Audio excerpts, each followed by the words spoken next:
আজকে আমি আপনাদের সাথে শেয়ার করব জাম্বুরা মাখা রেসিপি। এই রেসিপিটি দেখতে যেমন লোভনীয়, খেতেও দুর্দান্ত।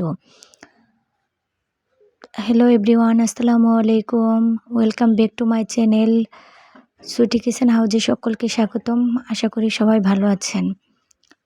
তো এই জাম্বুরা রেসিপি বানাতে আমাদের কি লাগবে আর খুব অল্প সময়ের মধ্যে এই রেসিপিটি করা যায়।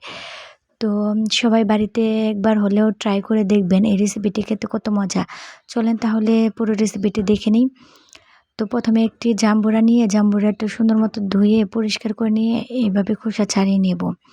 খোসা ছাড়ানোর পরে এবার জাম্বুরাগুলো পিস পিস করে নেব। দেখেন পিস পিস করার পরে জাম্বুরাগুলো দেখতে কতটা লোভনীয়, খেতেও আরও বেশি লোভনীয় লাগতেছে।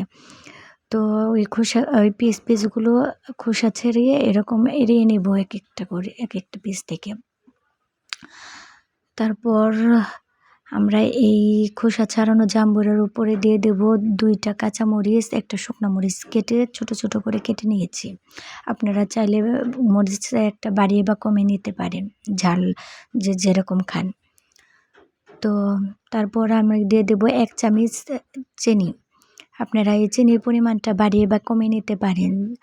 যে বিহি খাবেন তার একটু বাড়িয়ে নেবেন, বা কেউ যদি একটু কম মিষ্টি খান তাহলে তার একটু কমিয়ে নেবেন।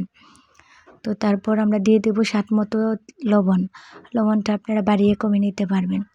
তারপরে একটু দিয়ে দেব সরষের তেল। এই সরষের তেলটা দিলে জাম্বুরা মাখাটা ঝরঝরে হয় আর খেতেও অনেক ভালো লাগে।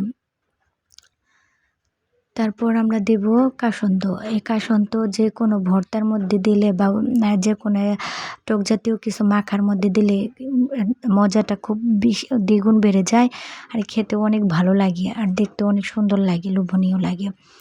যাই হোক, সব কিছু দেওয়ার পরে এগুলো আমরা মাখিয়ে নেব। এটা আপনার চামচ দিয়েও মাখিয়ে নিতে পারেন কিংবা হাত দিয়েও মাখিয়ে নিতে পারেন, এটা আমি স্কিপ করে গেছি। তো সবগুলো মাখানোর পরে আমরা ফাইনাল লুকটা দেখব। দেখেন কতটা লোভনীয় হয়েছে, খেতেও দুর্দান্ত হয়েছে। তো সবাই একবার হলেও বাসায় ট্রাই করবেন, আশা করি আপনাদের ভালো লাগবে। তো সবাই ভালো থাকবেন, সুস্থ থাকবেন। আসসালামু আলাইকুম, আল্লাহ হাফেজ।